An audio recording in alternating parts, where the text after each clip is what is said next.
AG2A La Mondiale vous présente C'est le Nord.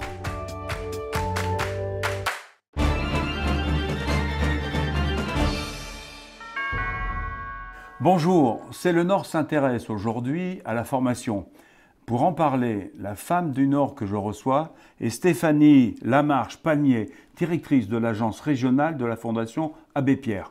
Bonjour Stéphanie Lamarche-Palmier. Bonjour Jean-Marie.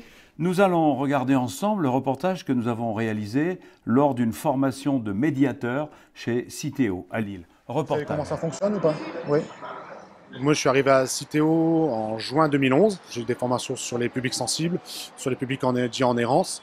J'ai eu des formations sur la médiation relais, ce que nous faisons actuellement. On ne trouve pas de médiateurs qui, encore aujourd'hui, ont envie de se former sur les métiers de la médiation d'emblée en formation initiale. On les recrute en essayant de repérer les appétences, les aptitudes, les compétences qu'ont les personnes qu'on veut former. On les forme après, à la fois sur des formations qualifiantes et diplômantes.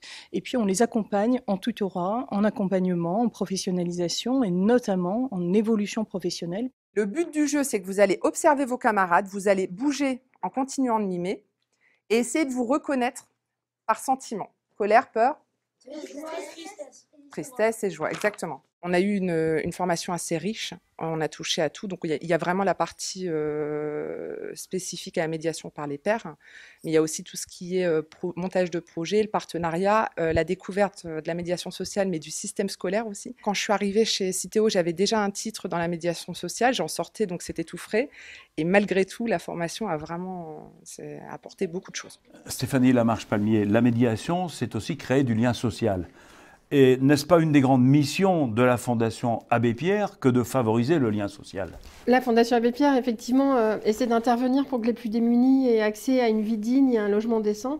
Et vivre dignement, c'est aussi vivre avec les autres, avoir du lien social et pouvoir faire société. Avec la crise économique, la montée de l'exclusion est plus que jamais d'actualité. Comment y faites-vous face? Un des premiers éléments, c'est d'expliquer la réalité de l'exclusion et d'essayer d'expliquer qui sont les personnes concernées par le mal-logement.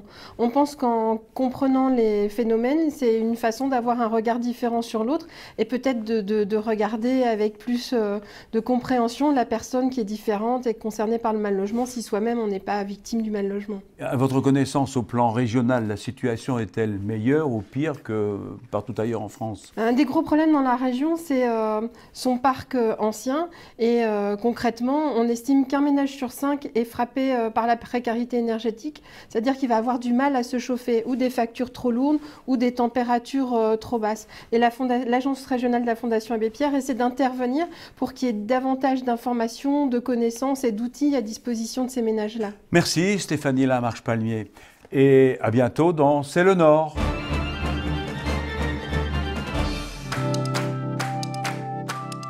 AG2A La Mondiale vous a présenté C'est le Nord.